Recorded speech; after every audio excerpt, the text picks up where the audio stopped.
अगर आप अपने जीवन में सफलता की खोज कर रहे हैं तो मैं आपको उस व्यक्ति से मिला सकता हूं जो आपको सफलता की शिखर पर ले जा सकता है। तो क्या आप तैयार हैं उस व्यक्ति से मिलने के लिए? तो चलिए उठिए, अपने घर के शीशे में या आईने में देखिए, उस व्यक्ति को ध्यान से देखिए। ये वही व्यक्ति है जो आपको शिखर तक ले जा सकता है सफलता का। नमस्कार दर्शकों, डीडी पोर्टबेल के इस विशेष कार्यक्रम डॉक्टर्स स्पीक में आप सबका स्वागत है। इस विशेष कार्यक्रम के माध्यम से हम आपको कई सारी बीमारियों के बारे में और उनके इलाज के बारे में बताते रहते हैं।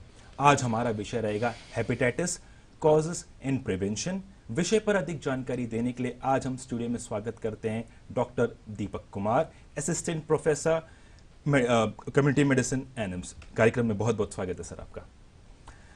जिस प्रकार हम इस वक्त बात कर रहे हैं हेपेटाइटिस, क्योंकि बहुत लोग बहुत तरीके से इस चीज़ को कंपेयर करते हैं हेपेटाइटिस और अन्य चीज़ों को।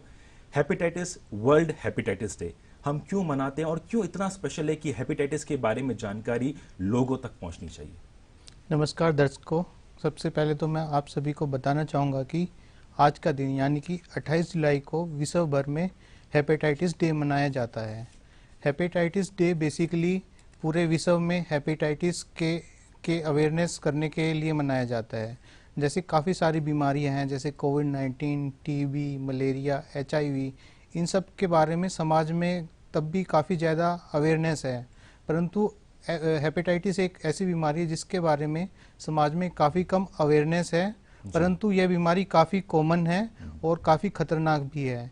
इसलिए 28 जुलाई को वर्ल्ड हेपेटाइटिस डे दुनिया भर में मनाया जाता है। जी, मैं अपने सभी दर्शकों को याद दिलाना चाहूँगा, ये हमारा लाइव कार्यक्रम है। तो यदि हेपेटाइटिस को लेते हुए कोई भी सवाल है तो कृपया हमें कॉल करें, क्योंकि मैंने पहले भी ये चीज़ कहा है कि जब तक हम जानकारी प्राप्त नहीं कर पाते हैं तब तक हम उस बीमारी से दूर नहीं हो पाते हैं।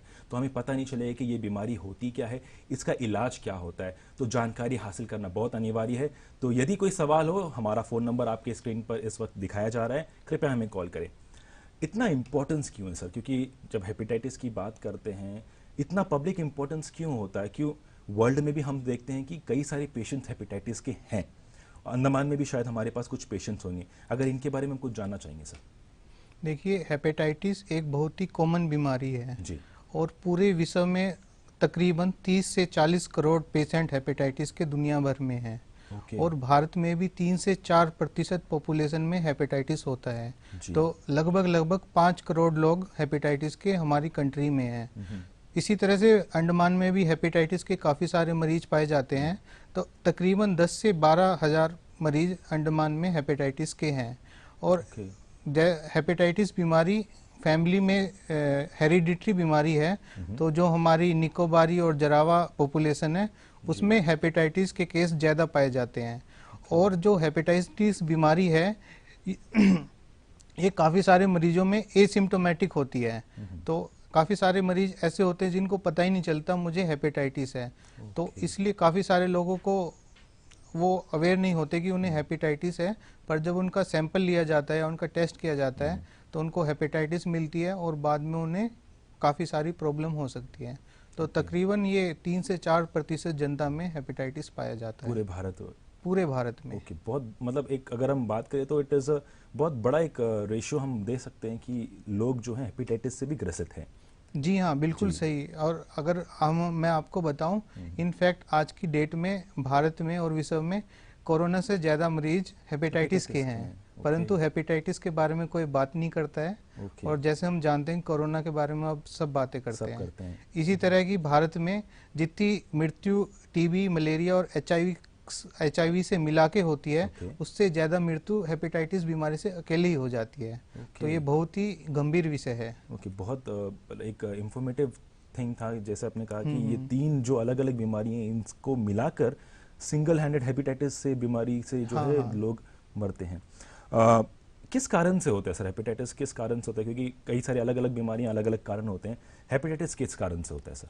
हेपेटाइटिस सामान्यतः वायरस से होता है। ओके। हेपेटाइटिस के 5 तरह के वायरस होते हैं: hepatitis A, hepatitis B, hepatitis C, hepatitis D और हेपेटाइटिस सी।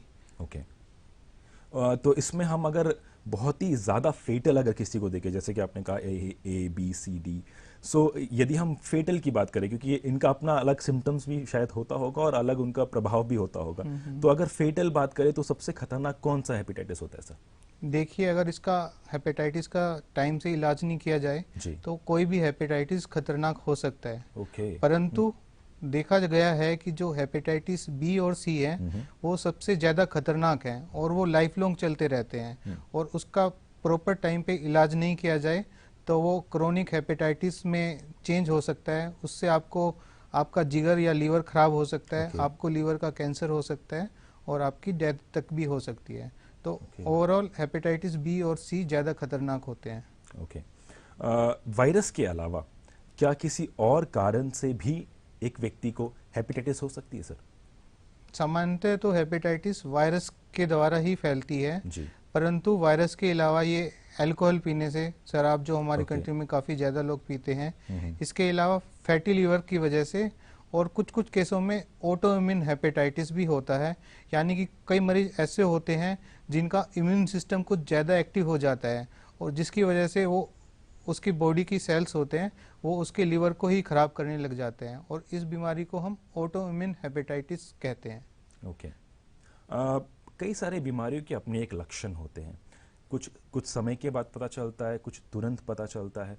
तो हेपेटाइटिस का जो लक्षण होता है उसे कैसे लोग समझे कि हाँ ये अगर होता है तो व्यक्ति को हेपेटाइटिस हो सकता है? इसके लक्षण के बारे में थोड़ा विस्तार से जानना चाहेंगे सर।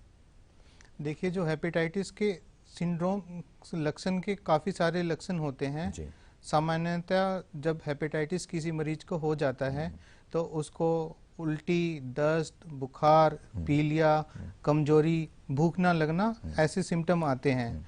परंतु अगर किसी को क्रोनिक हेपेटाइटिस है, यानी कि काफ़ी लंबे शरीर से उसके उसके शरीर के अंदर हेपेटाइटिस का वायरस है और तब उसको सिम्टम आ रहे हैं, तो उसको गंभीर सिम्टम भी आ सकते हैं।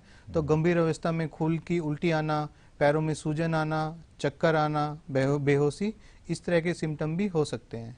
ओके। कई बार ऐसा देखा गया है कि जैसे एक एज अ लेमैन जैसे अगर हम बात करें, कई लोग जो हैं हेपेटाइटिस और जॉन्डिस इन दोनों को समानता एक साथ रखते हैं और देखते हैं कि ये दोनों एक ही है। तो ये एक मिथ होता है या फिर गलत इंफॉर्मेशन होता है, ये क्या होता है? क्योंकि हम अक्सर जब भी हम बात करते हैं हेपेटाइटिस के बारे में या जॉन्डिस के बारे में तो हम बोलते हैं कि ये दोनों एक ही है। तो क्या ये दोनों एक ही है? अगर है तो किस कारण से एक है, या अगर नहीं है तो कैसे हम इन दोनों को डिफरेंशिएट कर सकते हैं सर? विल्सन, बहुत अच्छा सवाल पूछा जी। आपने कि सामान्यतः लोगों के माइंड में होता है कि हेपेटाइटिस का मतलब जॉन्डिस यानी पीलिया है, और अगर आपको जॉन्डिस हो गया तो आपका हेपेटाइटिस ही है। परंतु ये जो विचार हैं ये पूरी तरह से सही नहीं है। हेपेटाइटिस में जैसे मैंने बताया कि पीलिया के अलावा काफ़ी सारे और सिम्टम्स होते हैं, जैसे भूख ना लगना, कमजोरी, उल्टी, बुखार, ये सारे भी बीमारियां हो सकते हैं। जी। और काफ़ी सारी कंडीशन में ऐसा होता है कि आपको पीलिया होता ही नहीं है और हेपेटाइटिस हो जाता है। और इन पांचों जो वायरस मैंने आपको बताया, जैसे हेपेटाइटिस ए से ई, उसमें एक हेपेटाइटिस बी एक ऐसी वायरस है जो जनरली एसिम्टोमेटिक होते हैं, कि जब आप हेपेटाइटिस बी वायरस माँ से बच्चे में होता है और बच्चे में सामान्यतः कोई लक्षण नहीं होते। उदाहरण के तौर पे मान लो कि आपकी उम्र 30 साल है, तो हो सकता है कि आपको 30 साल से आपके शरीर के अंदर हेपेटाइटिस बी वायरस हो, परंतु आपको पीलिया नहीं आएगा। पीलिया तो अंतिम स्टेज में आएगा। तो सामान्यतः हेपेटाइटिस और जॉन्डिस में काफ़ी अंतर है। और अगर इस बात को मैं आगे बढ़ाऊं तो जॉन्डिस के हेपेटाइटिस के अलावा भी बहुत सारे कॉजेज हो सकते हैं। जैसे कि अगर आपको कोई हीमोग्लोबिन के डिसऑर्डर हैं, जैसे G6PD डेफिशिएंसी, हेरिडिटरी स्फीरोसाइटोसिस, या इसके अलावा आपको गोल स्टोन है या पैनक्रियाज का कैंसर है, तो भी आपको जॉन्डिस हो सकता है। तो हमें इस भ्रम में नहीं रहना चाहिए कि हेपेटाइटिस से ही जॉन्डिस होता है, या जॉन्डिस हो गया तो आपको पक्का हेपेटाइटिस है। अगर आपको जॉन्डिस हुआ है तो आपको हेपेटाइटिस के अलावा और सारे भी लक्षण और सारे कारण भी हो सकते हैं। तो इसके लिए किसी भी मरीज को जिसको पीलिया है अपने नज़दीकी स्वास्थ्य केंद्र में जाना चाहिए और टेस्ट करा के पता कराना चाहिए कि आपको किस वजह से पीलिया है। तो अगर इसको हम थोड़ा और बढ़ाते हैं तो हम समझते हैं कि यदि कोई व्यक्ति को पीलिया हुआ है, जॉन्डिस हुआ है, तो कैसे वो पता चलेगा कि ये जो है वो हेपेटाइटिस से ही हुआ है या फिर किसी अन्य कारण से हुआ है? अगर किसी व्यक्ति को पीलिया हुआ है तो उसको हम सिम्टम के हिसाब से भी थोड़ा बहुत डिफ्रेंशिएट कर सकते हैं, और उसके लिए काफ़ी सारे blood test and lab test होते हैं। ओके। अगर सिंपल भाषा में अगर आपको घर के लक्षण किससे पता लगाना है कि जैसे आप घर में बैठे हुए हैं और आपको पीलिया होता है, तो उसके सिंपल उपाय ये हैं कि अगर आपकी आंखें पीली हैं और पेशाब भी पीला है ओके। तो आपको हेपेटाइटिस हो सकता है। अगर आपकी आंखें पीली हैं और आपका पेशाब पीला नहीं है तो आपको हेपेटाइटिस नहीं, हीमोग्लोबिन की कोई बीमारी है। ओके। ओके। जी, जी। अगर आपकी आंखें पीली हैं और पेशाब पीला है और आपको सफेद कलर की टट्टी आ रही है, स्टूल्स आ रहे हैं, तो उस केस में आपको गोल्डस्टोन या पैनक्रियाज के कैंसर या और किसी ये सब लक्षण हो सकते हैं। तो ऑन द बेसिस ऑफ लक्षण हम देख सकते हैं कि किस तरह की हेपेटाइटिस है, किस तरह का जॉन्डिस है। और इसके अलावा फिर आप हेल्थ सेंटर में जाएंगे तो डॉक्टर्स के पास काफ़ी सारे टेस्ट होते हैं जिससे वो पता लगा सकते हैं कि ये हेपेटाइटिस की वजह से जॉन्डिस है या किसी अन्य कारण से। ओके। जितना हमने समझा है कि हम ये समझ सकते हैं कि बहुत ही खतरनाक बीमारी है, तो हम ये जानना चाहेंगे कि ये फैलता कैसा है, क्योंकि जैसे अभी हम कोविड के इस पैंडमिक के समय है तो हम कहते हैं कि कोविड जो है एक व्यक्ति की दूसरे व्यक्ति से मिलने से या हाथ मिलाने से फैलता है, या फिर अन्य जैसे कि हमारे HIV जो है जो यौन संबंध से होता है या फिर सिरिंज से होता है या तो मदर टू चाइल्ड होता है। तो हम जानना चाहेंगे कि हेपेटाइटिस किस प्रकार एक दूसरे से फैलता है सर? देखिए, जैसे मैंने बताया कि हेपेटाइटिस 5 तरह का होता है, A, B, C, D और E।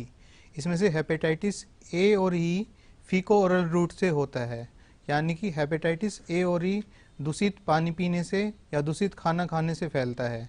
और हमारे देश में जैसे कि हम जानते हैं कि काफ़ी सारे लोग खुले में भी शौच करते हैं, तो उस वजह से हेपेटाइटिस A और E फैलता है। और जो हेपेटाइटिस B और C है ये ब्लड बोर्न होता है, यानी कि ये या तो माँ से बच्चे में जाएगा, और हेपेटाइटिस B ज़्यादातर माँ से बच्चे में जाता है। और हेपेटाइटिस C ब्लड ट्रांसफ्यूजन से फैलता है। हमारे देश में 2001 से पहले अगर किसी व्यक्ति को खून चढ़ता था तो उसमें हेपेटाइटिस की जांच नहीं होती थी। तो ऐसे व्यक्ति जिसने 2001 से पहले खून चढ़ा है तो उसमें खून चढ़ने से हेपेटाइटिस C फैल सकता है। इसके अलावा असुरक्षित यौन संबंधों से, और जो कुछ लोग नीडल्स का यूज करते हैं, जो ड्रग अब्यूजर होते हैं, वो सब कॉमनली एक दूसरे की नीडल्स यूज करते रहते हैं, तो उन सब बातों से हेपेटाइटिस फैलता है। जी, एक दर्शक हमसे जुड़े हैं, हम उनसे बात कर लेते हैं। हेलो। Good evening sir. जी नमस्कार, आपका नाम? जी मेरा नाम दीपक, मैं कालीगढ़ से बात कर रहा हूँ सर। जी दीपक जी, सवाल पूछिएगा। जी, जैसे कि डॉक्टर साहब ने भी बताया कि फैटी लिवर जो है हेपेटाइटिस में कन्वर्ट हो सकता है। जी जी, उनको थोड़ा विस्तार में थोड़ा बताएंगे सर? जी, बहुत अच्छा सवाल पूछा आपने। आजकल फैटी लीवर बहुत ही कॉमन बीमारी होती जा रही है, क्योंकि हमारे देश में ओबेसिटी, मोटापा एक बहुत बड़ी पब्लिक हेल्थ प्रॉब्लम है। तो उसकी वजह से आपका फैट इंटेक बढ़ जाता है, उसकी वजह से आपको फैटी लीवर हो जाता है, जिससे आपके लीवर पे दुष्परिणाम पड़ सकते हैं। उसकी वजह से आपके लीवर फंक्शन खराब हो जाते हैं, आपको खाना सही से पचेगा नहीं, और इस वजह से फैटी लीवर की वजह से आपको लीवर की इन्फ्लेमेशन हो जाएगी, आपका लीवर खराब हो जाएगा। इसको वायरस से कंफ्यूज ना करें, फैट की इंटेक से आपके लीवर फंक्शन खराब हो जाते हैं, तो इसको फैटी लीवर वाली हेपेटाइटिस बोलते हैं। जी दीपक जी, कॉल करने के लिए बहुत बहुत धन्यवाद आपका। जैसे आपने कहा कि सिरिंज, मतलब एक व्यक्ति दूसरे व्यक्ति जो है एक ही सिरिंज का प्रयोग करते हैं, तो यदि हम सिरिंज की बात करें, और आजकल का जो फैशन होता है टैटू करना, कई सारे लोगों को हम देखते हैं कि टैटू करते हैं, तो क्या टैटू करने से भी ये बीमारी फैल सकती है, क्योंकि उसमें भी हम देखते हैं कि सिरिंज का प्रयोग किया जाता है? हाँ जी हाँ, टैटू करने से भी हेपेटाइटिस B और C की बीमारी, जैसे मैंने बताया था, हेपेटाइटिस B और C ब्लड बोर्न होते हैं, या उसका दूसरा कारण क्योंकि जब हम टैटू कराएंगे तो उसमें भी हमारी ब्लड वेसल पियर्स करती हैं, तो हेपेटाइटिस B और C टैटू कराने से फैल सकता है। इसके अलावा अगर आप अपने कान छिदवा रहे हैं, या आप सेब बनवा रहे हैं और जो आपका नाई है वो ब्लेड बदलता नहीं है तो उससे भी हेपेटाइटिस बी और सी फैल सकता है। ओके, क्योंकि जैसे आपने ये चीज़ कहा तो हम केवल ये समझते थे कि ये जो सिरिंज या नीडल्स की हम बात करते हैं इससे हम केवल ये समझते थे कि एचआईवी जो है वो फैलता है। ये बहुत ही इंफॉर्मेटिव था कि इससे हेपेटाइटिस भी फैलता है। जी हाँ। तो कितना परसेंटेज हम सोच मतलब कितने हम बात कर सकते हैं कि यदि हम एचआईवी और इसको कंपेयर करें तो हम बोल सकते हैं कि इसमें भी बहुत ज़्यादा लोग जो है ग्रसित होते हैं इससे भी? हाँ, देखिए जो हेपेटाइटिस बी और सी है ये आपको कैसे आएगा इसको हमें समझने की जरूरत जी है। जी। हेपेटाइटिस बी या तो आपको आपकी मदर हेपेटाइटिस बी हेरिडिटरी होता है। ओके। तो या तो किसी को अपने माँ से बच्चे में आया ओके। है, ठीक है, या जैसे मैंने बताया जी। कि हेपेटाइटिस सी अगर किसी को 2001 से पहले ब्लड ट्रांसफ्यूजन हुआ है तो उसको हेपेटाइटिस बी और सी आ सकता है। जी जी जी। इसके अलावा अगर आपको हेपेटाइटिस बी और सी का संक्रमण होगा तो ये नीडल्स के थ्रू हो सकता है। तो ओके। काफ़ी ज़्यादा चांस होता है कि अगर आपको जैसे हेल्थ केयर वर्कर हैं जो मतलब हेपेटाइटिस बी के मरीजों के ऊपर काम करते हैं या ड्रग एब्यूजर हैं जो ड्रग्स लेते हैं तो नीडल्स का यूज करते हैं, तो काफ़ी सारे मरीजों में इन वजह से हेपेटाइटिस बी और सी का संक्रमण होता है। ओके। कुछ बीमारियों का अपने एक फैलने का एक समय होता है, एक सीजन टाइप होता है, तो क्या हेपेटाइटिस का भी ऐसा है कि ये पर्टिकुलर कुछ ऐसे ही समय या ऐसे ही सीजन के टाइम पे जो है ये ज़्यादा फैलता है? देखिए जैसे मैंने बताया कि जो हेपेटाइटिस बी और सी ब्लड से फैलता है जी तो हेपेटाइटिस बी और सी का तो कोई सीजन नहीं है। जी जी। वो किसी भी समय में फैल सकता है, गर्मियों में भी फैल सकता है, सर्दियों में भी फैल सकता है। जी। लेकिन जो दूसरी हेपेटाइटिस है हेपेटाइटिस ए और ई, हेपेटाइटिस ए और ई जैसे मैंने बताया था फीको ओरल रूट से फैलते हैं, यानी कि दूषित पानी पीने से या दूषित खाना खाने से फैलती हैं। तो ये जो बीमारियां हैं ये रेनी सीजन में ज़्यादा फैलती हैं, बरसात के मौसम में, क्योंकि उस समय पानी जो हमारे पानी की व्यवस्था है हमारे देश में वो अच्छी नहीं है। तो बरसात के सीजन में हेपेटाइटिस ए और ई ज़्यादा फैलता है। जी। एक दर्शक हमसे जुड़े, हम उनसे बात कर लेते हैं। Hello hello. हेलो जी नमस्कार, आपका नाम? मेरा नाम प्रियंका है। जी, सवाल पूछिएगा। सर मेरी बेटी को 3 साल की उम्र में जॉन्डिस हुआ था। ओके। पर आप जैसे सर ने बताया उसको जैसे वो खाना कम खाती है, लेस एक्टिव है, समटाइम मेरे को लगता है कि उसका यूरिन येलो है, कभी मेरे को सही लगता है। तो क्या ये सिम्टम्स जॉन्डिस के हैं या मेरे को टेस्ट करवाना चाहिए? देखिए आप काफ़ी अच्छा सवाल पूछा। जैसे इन्होंने बताया कि इनको एक बार जॉन्डिस हो चुका है, तो अगर पहले उसको देखिए इसमें जो हेपेटाइटिस ए होती है और ई होती है जो फीको और रूट से फैलती हैं, जी जी। वो सामान्यतः बच्चों में स्पेशली हेपेटाइटिस ए ये बच्चों में ज़्यादा होती है। ओके। ठीक है, परंतु ये एक बार हो गया तो आपके शरीर में एंटीबॉडी बन गए तो ये आपको दोबारा होने के कम चांस हैं। ओके। तो जैसे ये कॉलर बता रही हैं इनको हेपेटाइटिस ए की वजह से जॉन्डिस नहीं हुआ है दोबारा। जी जी। और जैसे मैंने बताया था कि जो जॉन्डिस होते हैं उसके काफ़ी और कारण भी हो सकते जी, हैं। जी। तो इनको डेफिनेटली डॉक्टर के पास जाना चाहिए और उनके ब्लड टेस्ट करवाने चाहिए ताकि वो पता लगा सके इनको जो जॉन्डिस हो रहा है वो हेपेटाइटिस की वजह से हो रहा है या किसी अन्य वजह से हो रहा है। जी। बहुत बहुत धन्यवाद कॉल करने का आपका। जैसे आप इन्होंने कहा कि बचपन में जो है बच्चे को जॉन्डिस हुआ था और वो अब दिखाना चाहती है कि क्या किस कारण से। तो क्या ऐसा कोई एज ग्रुप है या फिर कोई ऐसा ग्रुप है जो हाई रिस्क में रहता है? क्योंकि जैसे भी कोविड की अगर हम बात करें तो पहला वेव 45 प्लस था, फिर 18 प्लस था, तो क्या कोई ऐसा एज ग्रुप है या जो हाई रिस्क ग्रुप कहते हैं जिसे हमें, ऐसा कोई एज ग्रुप है जो हेपेटाइटिस को देखते हैं हम इसमें? देखिए जैसे मैंने अभी बताया हेपेटाइटिस ए के ज़्यादातर केस बच्चों में होते हैं। ओके। ठीक है, और हेपेटाइटिस ई अडल्ट्स में ज़्यादा कॉमन है। ओके। और जो और ये बीमारी होती हैं और आपको तुरंत लक्षण आ जाते हैं। ठीक है, तो लेकिन इसके अलावा जो हेपेटाइटिस बी और सी हैं ये लंबे समय तक चलने वाली बीमारी है। तो इन बीमारियों में ऐसा हो सकता है कि जैसे मान लो कि आपको वायरस आपके शरीर में अभी आया और आपको लक्षण 10 साल के बाद आए या 20 साल के बाद आए, तो ये सब बीमारियां अडल्ट्स में ज़्यादा मिलती हैं। और हेपेटाइटिस जो बी वायरस है हो सकता है कि आपने जन्म में माँ से आया है परंतु आपके शरीर में कोई लक्षण नहीं आएंगे क्योंकि आपके जो बॉडी का आपके शरीर में हेपेटाइटिस बी वायरस माँ से आया है, तो आपका शरीर को लगेगा ये हेपेटाइटिस बी मेरे शरीर का हिस्सा है। तो आपको बचपन में इसके लक्षण नहीं आएंगे, परंतु जैसे जैसे उम्र बढ़ती है, आपकी इम्यूनिटी थोड़ी कमज़ोर होती है, या आपको दोबारा से हेपेटाइटिस का अटैक हो जाता है, तो लेटर स्टेज में जैसे 30 साल की उम्र में, 40 साल की उम्र में हेपेटाइटिस बी आपको बीमारी कर सकता है। इसके अलावा जो हेपेटाइटिस बी और सी है, इसके जो होने का ज़्यादा चांस है वो एज की वजह से नहीं होता, परंतु कुछ लोग होते हैं जो काम करते हैं, जैसे हमारे हेल्थ प्रोफेशनल हैं या कोई लैब टेक्नीशियन है, जो हेपेटाइटिस बी के मरीजों का इलाज करता है, उनसे उसे ब्लड के थ्रू हेपेटाइटिस होने का खतरा रहता है। इसके अलावा कोई टैटू वाली इंडस्ट्री में काम करता है, तो उसको हेपेटाइटिस होने का खतरा ज़्यादा है। इसके अलावा प्रोस्टिट्यूट्स हैं, या जो लोग मोनोगेमी नहीं बिलीव करते, जिनके मल्टीपल सेक्सुअल पार्टनर हैं और वो सावधानी नहीं बरतते, तो उनसे भी हेपेटाइटिस बी उन लोगों को होने का ज़्यादा खतरा है। Okay okay. हर बीमारी को पता करने के लिए हम एक टेस्ट रखते हैं, तो कई सारी बीमारियां हैं जिनका टेस्ट हम करते हैं, तो क्या हेपेटाइटिस के लिए भी कोई टेस्ट होता है जिससे व्यक्ति को पता चले कि हाँ ये बीमारी उस व्यक्ति में है?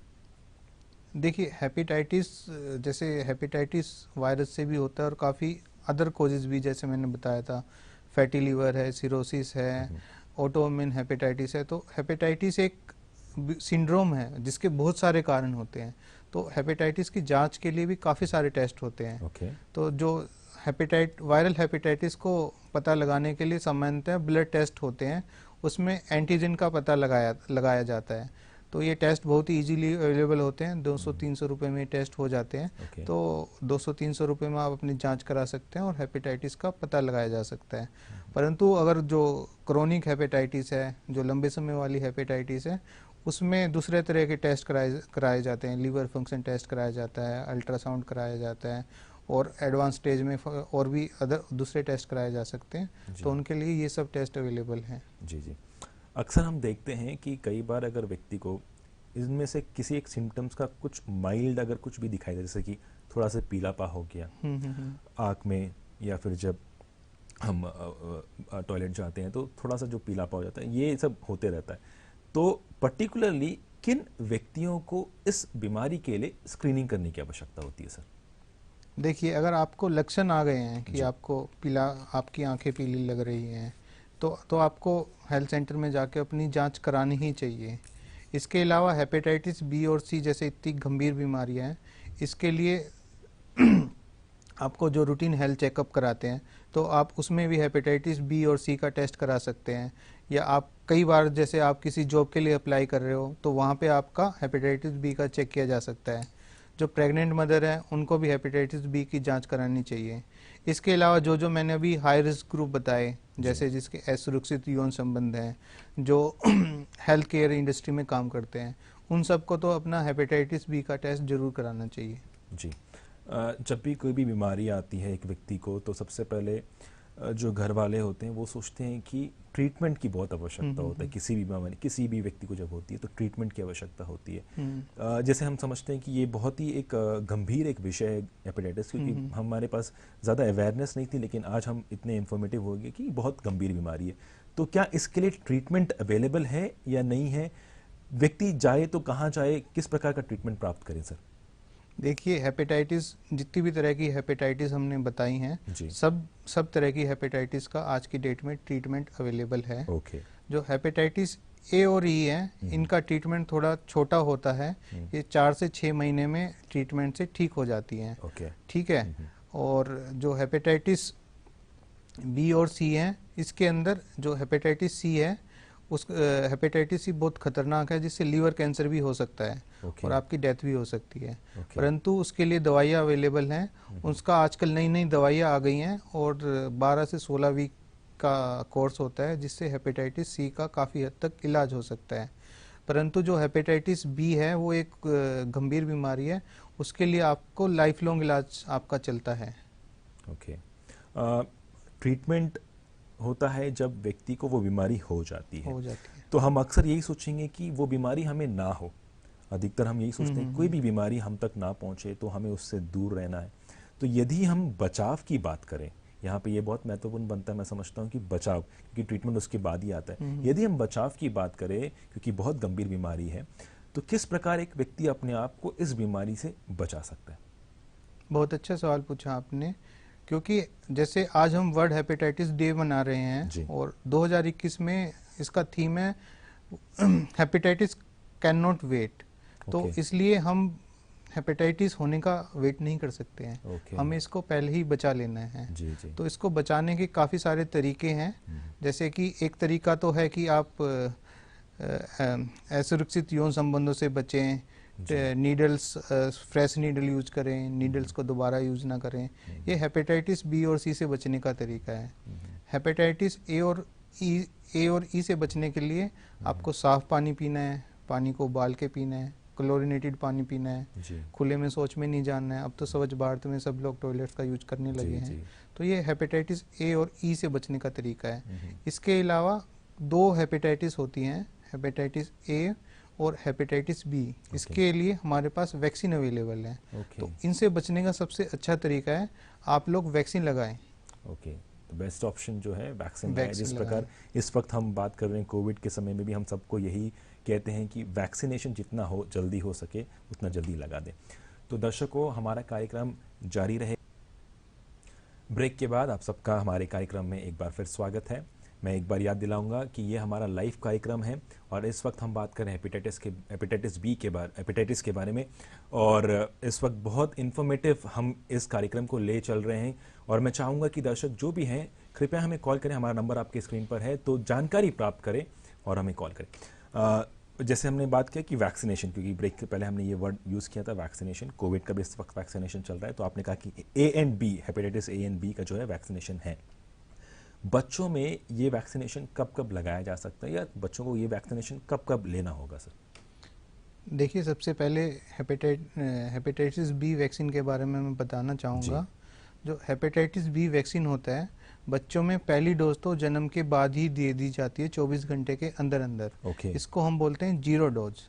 ठीक है। इसके अलावा बच्चों को 6 हफ्ते पे, 10 हफ्ते पे और 14 हफ्ते पे वैक्सीन दी जाती है, जिसका नाम होता है पेंटावेलेंट वैक्सीन। तो इसमें 5 बीमारियों के टीके लगते हैं। उसमें से एक हेपेटाइटिस बी है। इसके अलावा डिप्थीरिया, पर्टूसिस, टेटनस और इन्फ्लुएंजा। तो इन 5 बीमारियों का आजकल एक साथ टीका लगाया जाता है।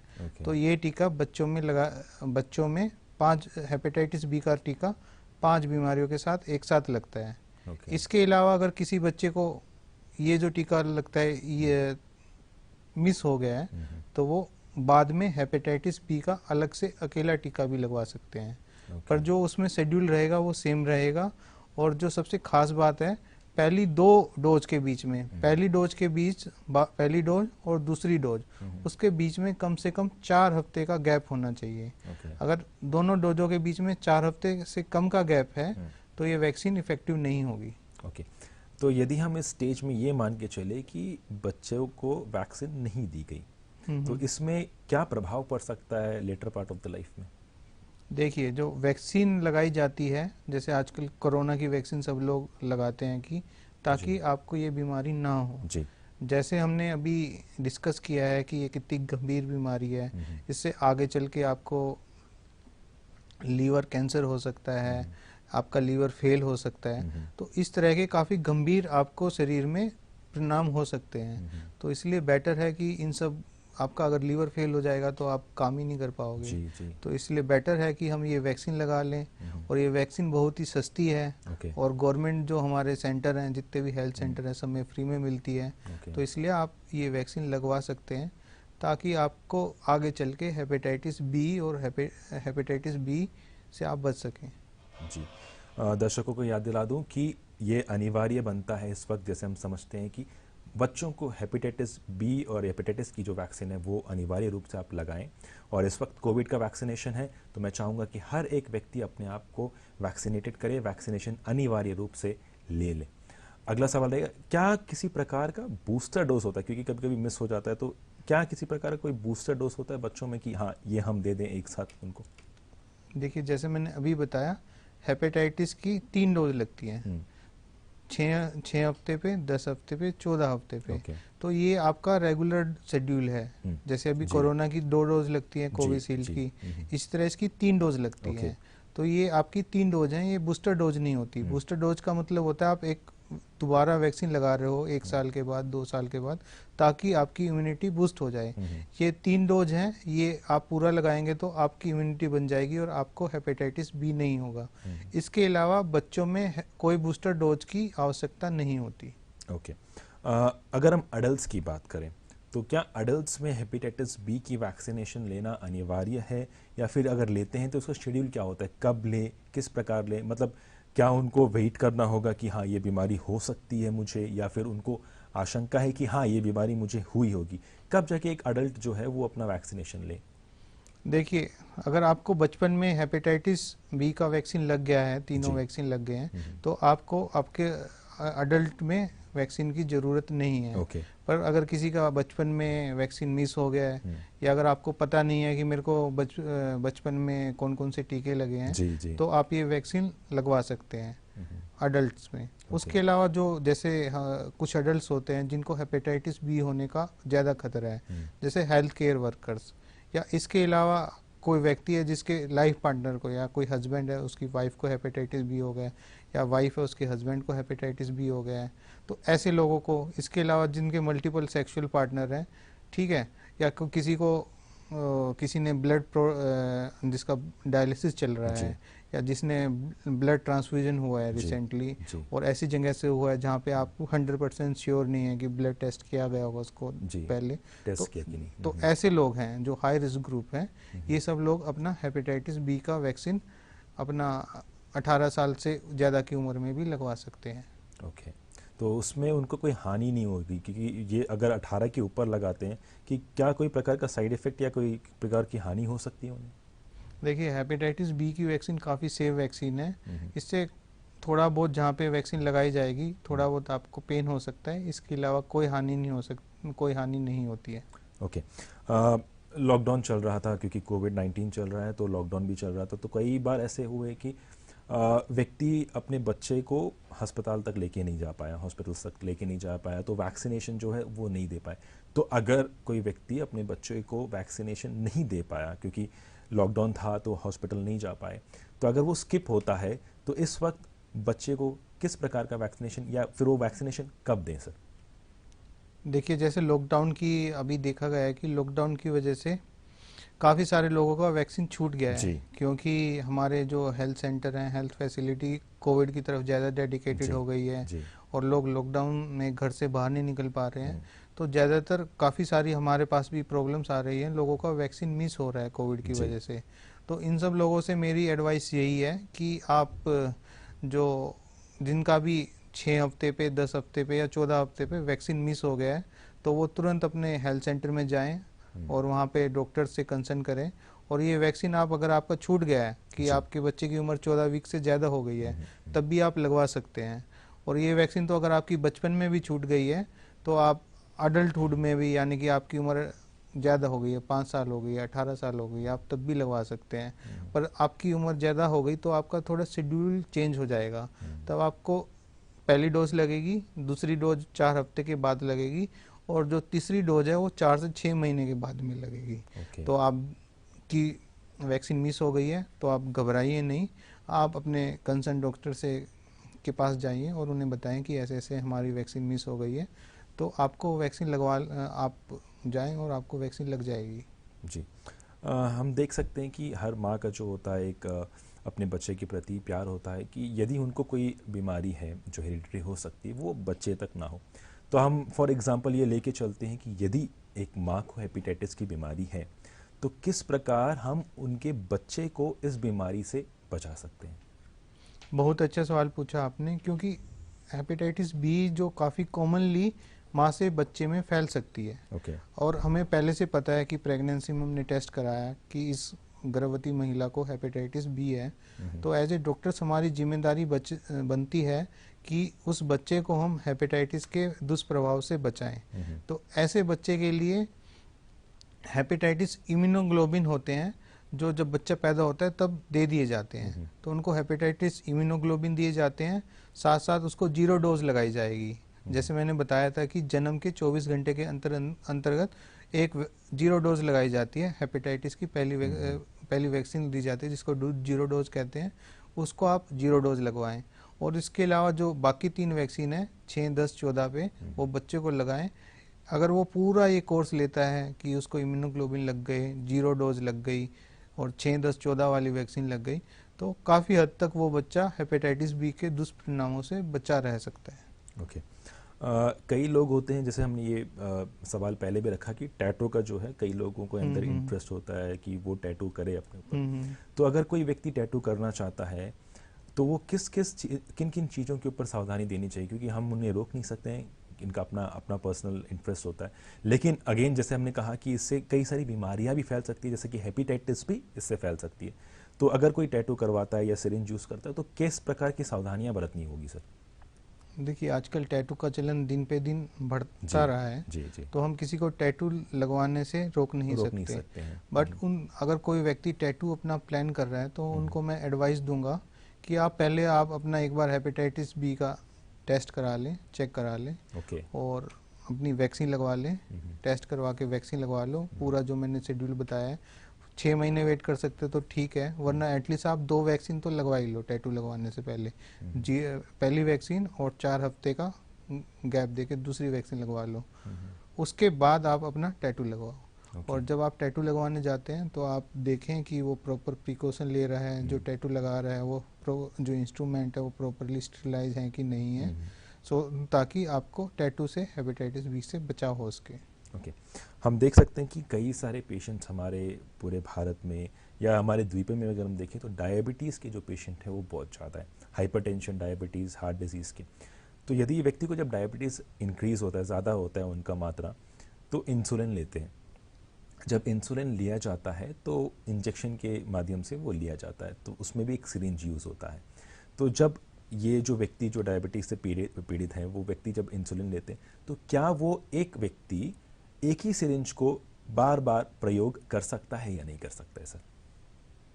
देखिए, अगर हेपेटाइटिस बी सिरिंज से फैलता है तो अगर कोई व्यक्ति एक ही सिरिंज को बार बार यूज करेगा केवल अपने ऊपर, तो उसको हेपेटाइटिस बी नहीं फैलेगा। परंतु एक सिरिंज को दोबारा कई बार उसी सिरिंज से 2-3 लोग अगर इंजेक्शन सिरिंज का यूज कर रहे हैं तो उससे उसको हेपेटाइटिस बी फैल सकता है। परंतु अगर आप सिरिंज को बार बार यूज करोगे तो उसको हेपेटाइटिस बी के अलावा बाकी बीमारियां फैलने का भी खतरा होता है। तो मैं सबको एडवाइस दूंगा कि वो सिरिंज का एक बार ही यूज करें। ओके। फॉर एग्जाम्पल यही एक सिरिंज जो है 2 अलग व्यक्ति यूज करते हैं तो किस प्रकार का प्रभाव पड़ सकता है? देखिए, मैं आपको ना एक कहानी बताता हूँ कि ऐसा देखा गया था कि एक बार हम लोग कश्मीर में गए तो वहाँ पे क्या देखा कि एक ही गांव में 500-600 केस हैं हेपेटाइटिस के। एक ही गांव पे? एक ही गांव में। और उसकी जब एनालिसिस हुई और उनको चेक किया गया लोगों ने, तो देखा कि वहाँ पे नीडल्स यूज हुई है सेम। तो अगर नीडल्स को आप यूज करेंगे बार बार या एक ही नीडल को कई सारे लोगों ने यूज कर लिया, तो पूरे गांव में भी ऐसा पाया गया है कि एक साथ इतने सारे लोगों को हेपेटाइटिस बी हो गया। तो नीडल्स का अगर बार बार यूज किया जाएगा तो उससे आपको हेपेटाइटिस बी और हेपेटाइटिस सी फैलने का काफ़ी ज़्यादा खतरा है, और इसके साथ साथ उसको HIV होने का भी खतरा है। तो एक बीमारी जो है दूसरी बीमारी के साथ लिंक अपने आप को ले जा सकती है। हेपेटाइटिस ए का जो वैक्सीनेशन, जैसे आपने कहा कि हमारे पास 2 वैक्सीनेशन अवेलेबल है, ए के लिए भी है और बी के लिए भी है। हेपेटाइटिस ए का वैक्सीनेशन कब लेना चाहिए और किन्हें लेना चाहिए? क्या ये केवल बच्चों को लेना चाहिए या फिर बड़ों को भी ये लेना चाहिए? देखिए, जैसे मैंने बताया था कि हेपेटाइटिस ए जो बीमारी है वो बच्चों में ज़्यादा फैलती है, और दूसरी बात ये दूषित पानी से या दूषित खाने से होती है। तो इस अडल्ट जब तक हम बड़े होते हैं, जैसे आपकी उम्र 10 साल हो गई, 15 साल हो गई, तब तक हमें ज़्यादा चांस है, 95% चांस हमें हेपेटाइटिस ए होके निकल गया होगा। तो माइल्ड हुआ होगा, हमने टेस्ट नहीं कराया होगा। तो अडल्ट्स को इतनी ज़्यादा ज़रूरत नहीं होती हेपेटाइटिस ए वैक्सीन की। हेपेटाइटिस ए की वैक्सीन 1 साल से बड़े बच्चों को लगानी चाहिए, क्योंकि 1 साल से छोटे बच्चों के लिए ये वैक्सीन इफेक्टिव नहीं होती। तो कोई भी बच्चा 1 साल से बड़ा है तो वो हेपेटाइटिस ए की वैक्सीन लगवा सकता है। और हेपेटाइटिस ए की 3 डोज लगती है, पहली डोज, उसकी दूसरी डोज 1 महीने के बाद और 6 महीने पे।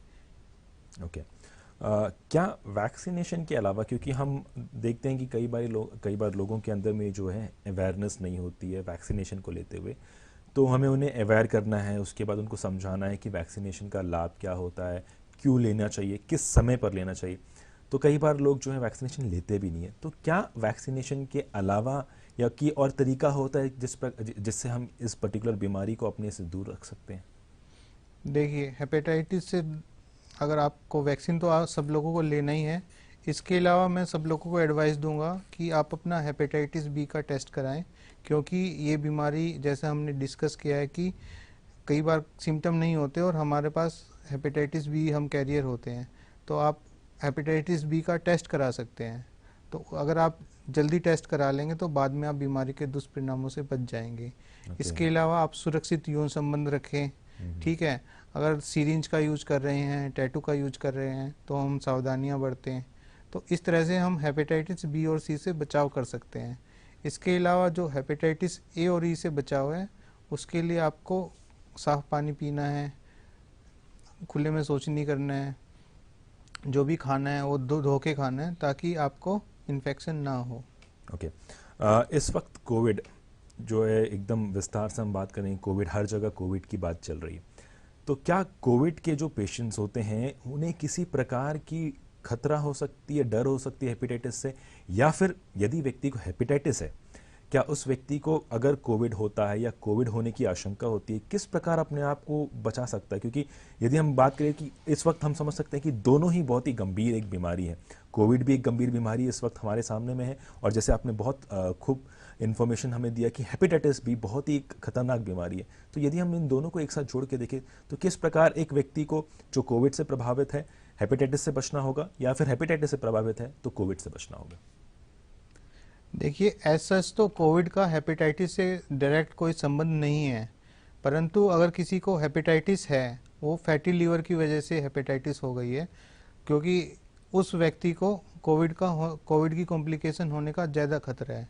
क्यों जिसको फैटी लीवर है उसको हेपेटाइटिस का ज़्यादा खतरा है, क्योंकि फैटी लीवर होती है वो भी ओबीस लोगों को होती है, और जो कोविड से मोर्टेलिटी होती है, कोविड से लोगों की जान जाती है, वो ज़्यादातर किस में जाती है? या तो उसको मोटापा है, या उसको डायबिटीज है, या कोमॉर्बिड ऑलरेडी। हाँ, तो जो फैटी लीवर है वो जो कोविड की कोमॉर्बिडीज है उनसे काफ़ी ज़्यादा लिंक है।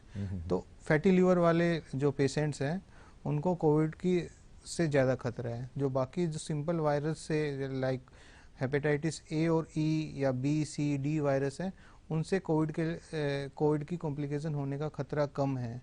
और इसके अलावा जिन लोगों को कोविड हो गया है, उन लोगों को आजकल पाया गया है उनको लीवर फेलियर के चांस भी ज़्यादा हो रहे हैं, बढ़ जाते हैं। और काफ़ी ज़्यादा लोगों की आजकल मैं रिसर्च पेपर पढ़ रहा था, उसमें लीवर कॉम्प्लिकेशन भी होने लगे हैं। तो उनको कोविड की वजह से अगर हेपेटाइटिस हो गई तो हेपेटाइटिस की कॉम्प्लिकेशन होने का खतरा बढ़ जाएगा। ओके। तो इस दौरान किस प्रकार एक व्यक्ति अपने आप को इन बीमारियों से बचा सकता है? देखिए, बचाने के लिए आपको सावधानी रखनी है, जितनी सावधानियां हमने अभी डिस्कस की हैं कि आप टाइम से वैक्सीन लगाएं, ठीक है।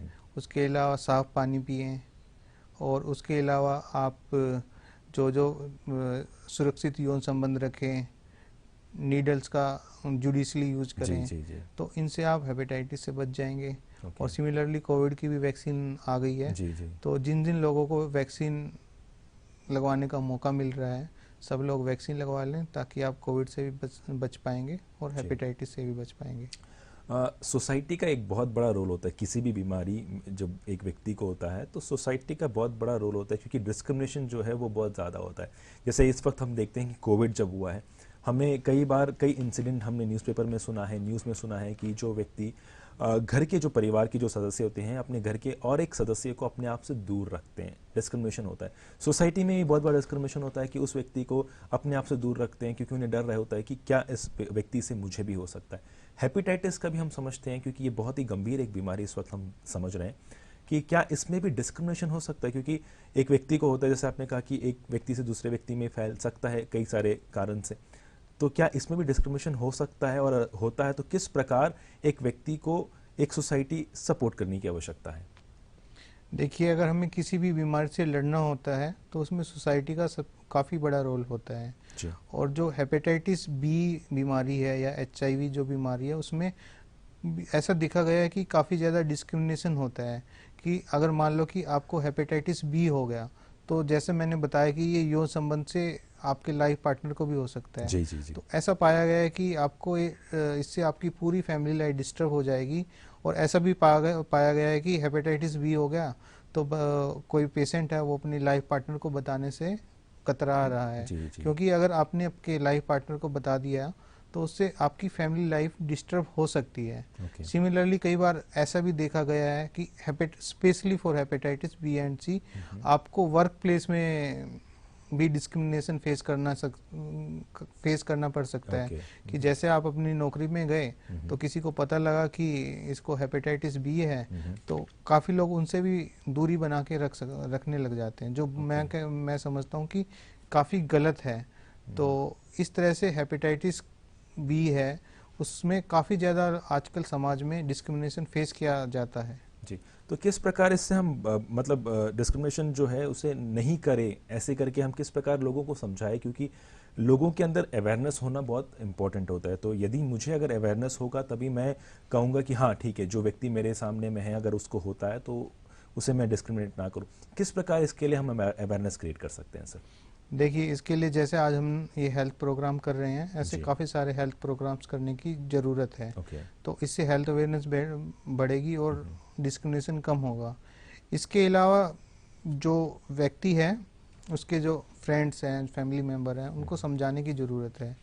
ठीक है, मान लो कि आपको लाइफ पार्टनर को हेपेटाइटिस बी हो गया, आप क्या करना होगा? तो आपको उसके लाइफ पार्टनर की प्रॉपर काउंसलिंग करनी होगी। ठीक है, और इसी तरह मान लो कि अगर किसी को हेपेटाइटिस बी हो गया, वो नौकरी करने पे जा रहे हैं तो आपको वहाँ पे जो वर्क प्लेस है, वहाँ पे जो आपके साथ लोग काम कर रहे हैं उनको समझाना होगा कि ये जैसे बात करने से या हाथ मिलाने से नहीं फैलता है। तो आपको पूरी सोसाइटी में जो आपके फ्रेंड्स हैं, जो आपके वर्क प्लेस में लोग काम कर रहे हैं, उन सब लोगों को समझाना होगा कि ऐसे इन सब चीज़ों से हेपेटाइटिस नहीं फैलता है। आपको यौन संबंध से फैल सकता है तो उसके लिए आपको पार्टनर की जांच करानी होगी, उसको हेपेटाइटिस बी का वैक्सीन लगा देना है ताकि उसमें हेपेटाइटिस बी का खतरा होने से रुक सके। तो इस तरह से आपको हर स्तर पर हेपेटाइटिस का डिस्क्रिमिनेशन रोकने के लिए काम करना पड़ेगा। यदि हम हमारे द्वीपों की बात करें, जैसे आपने कहा कि तकरीबन 10 से 12,000 लोगों में ये बीमारी है, तो किस प्रकार व्यक्ति अप्रोच करता है आप तक, कैसे वो पहुंचता है? क्योंकि हर व्यक्ति नहीं आता, क्योंकि हर व्यक्ति के मन में एक संकोच होता है कि यदि मैं जाऊंगा तो मेरा जो इन्फॉर्मेशन है वो शायद किसी और तक पहुंच जाएगा। तो किस प्रकार व्यक्ति आप तक पहुंचते हैं और किस प्रकार आप उनको ट्रीटमेंट करते हैं सर? देखिए, हेपेटाइटिस के जो मरीज होते हैं या तो जब एंड स्टेज हो जाती है कि आपको जॉन्डिस हो गया है या आपको और कोई गंभीर बीमारी हो गई है, जैसे मैंने गंभीर हेपेटाइटिस के लक्षण बताए थे कि खून की उल्टी आ गई हैं, पैरों में सूजन आ गई हैं, इस तरह के मरीज अस्पताल में एडमिट होते हैं। इसके अलावा कई बार क्या होता है, जो हेपेटाइटिस बी का स्क्रीनिंग किया जाता है मास लेवल पे, तो हेपेटाइटिस बी का जब स्क्रीनिंग किया जाता है तो मान लो कि आप किसी जॉब के लिए अप्लाई कर रहे हो और आजकल क्या है, काफ़ी सारे लोग हेल्थ के लिए काफ़ी ज़्यादा अवेयर भी हो गए हैं, तो वो लोग अपना वैसे रूटीन हेल्थ चेकअप कराते हैं, तो उसमें भी हेपेटाइटिस बी की जांच की जाती है। इसके अलावा कोई प्रेग्नेंट लेडीज़ हैं, वो अपना किसी भी हेल्थ सेंटर पे चेकअप कराती है तो वहाँ पे हेपेटाइटिस बी की जांच की जाती है ड्यूरिंग प्रेगनेंसी। इसके अलावा अगर आप किसी हॉस्पिटल में एडमिट हो गए हैं और आप सर्जरी करवाना चाहते हैं तो कई बार सर्जरी करवाने से पहले भी हेपेटाइटिस बी की जांच की जाती है।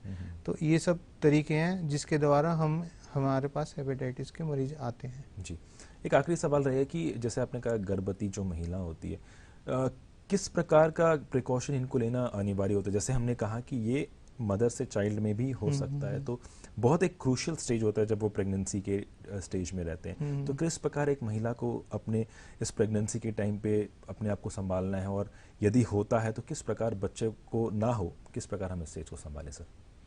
देखिए, प्रेगनेंसी में अगर किसी महिला को हेपेटाइटिस, सबसे पहले तो कोई भी लेडीज हमारी प्रेग्नेंट होती है जी।